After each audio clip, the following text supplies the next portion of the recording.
Middle east यानी दुनिया का वो इलाका जहां कभी शांति ज्यादा दिन टिकती नहीं।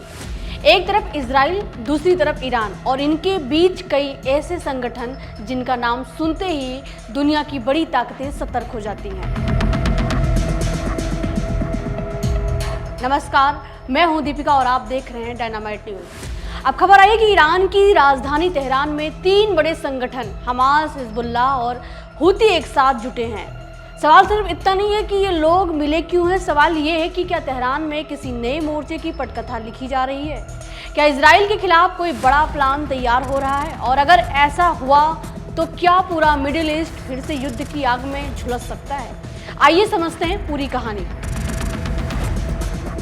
सबसे पहले जानते हैं कि ये तीनों संगठन आखिर हैं कौन। हमास गाजा पट्टी में सक्रिय फिलिस्तीन संगठन है जो लंबे समय से इजराइल के साथ संघर्ष कर रहा है। हिजबुल्लाह लेबनान का शक्तिशाली सशस्त्र संगठन है। इसके पास हजारों रॉकेट और मिसाइलें हैं जिन्हें इजराइल के लिए बड़ा खतरा माना जाता है। और हूती यमन में सक्रिय विद्रोही संगठन जिसने पिछले कई महीनों में लाल सागर से गुजरने वाले जहाजों पर हमले कर पूरी दुनिया के व्यापार को प्रभावित किया।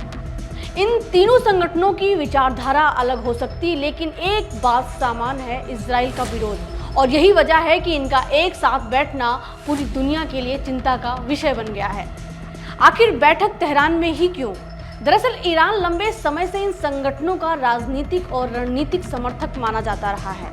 विशेषज्ञों का मानना है कि जब भी क्षेत्र में तनाव बढ़ता है, तेहरान ऐसे संगठनों के लिए रणनीति तैयार करने का अहम केंद्र बन जाता है।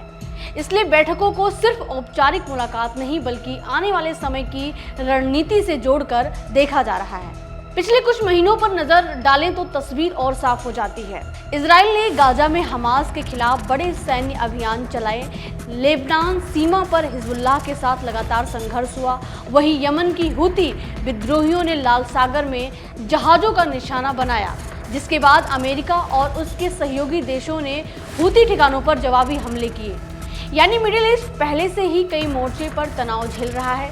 ऐसे समय में इन तीनों संगठनों का एक साथ आना यह संकेत देता है कि आने वाले दिनों में गतिविधियां और तेज हो सकती हैं। अब इसका असर सिर्फ इजराइल तक सीमित नहीं रहेगा।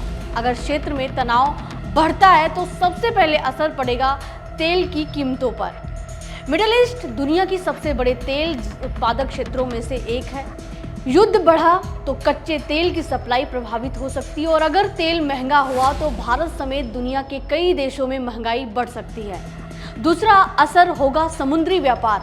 लाल सागर दुनिया के सबसे व्यस्त समुद्री व्यापार मार्गों में शामिल है। अगर वहां फिर हमले बढ़े तो जहाजों के रास्ते बदलेंगे, माल ढुलाई महंगी होगी और इसका असर आम लोगों तक पहुंचेगा। अब सबसे बड़ा सवाल, क्या ये बैठक सिर्फ एक संदेश देने के लिए थी या फिर वास्तव में कोई नई रणनीति तैयार की जा रही है? इसका जवाब फिलहाल किसी के पास नहीं है। अगर आपको वीडियो पसंद आया तो लाइक और सब्सक्राइब जरूर करें। तब तक के लिए नमस्कार।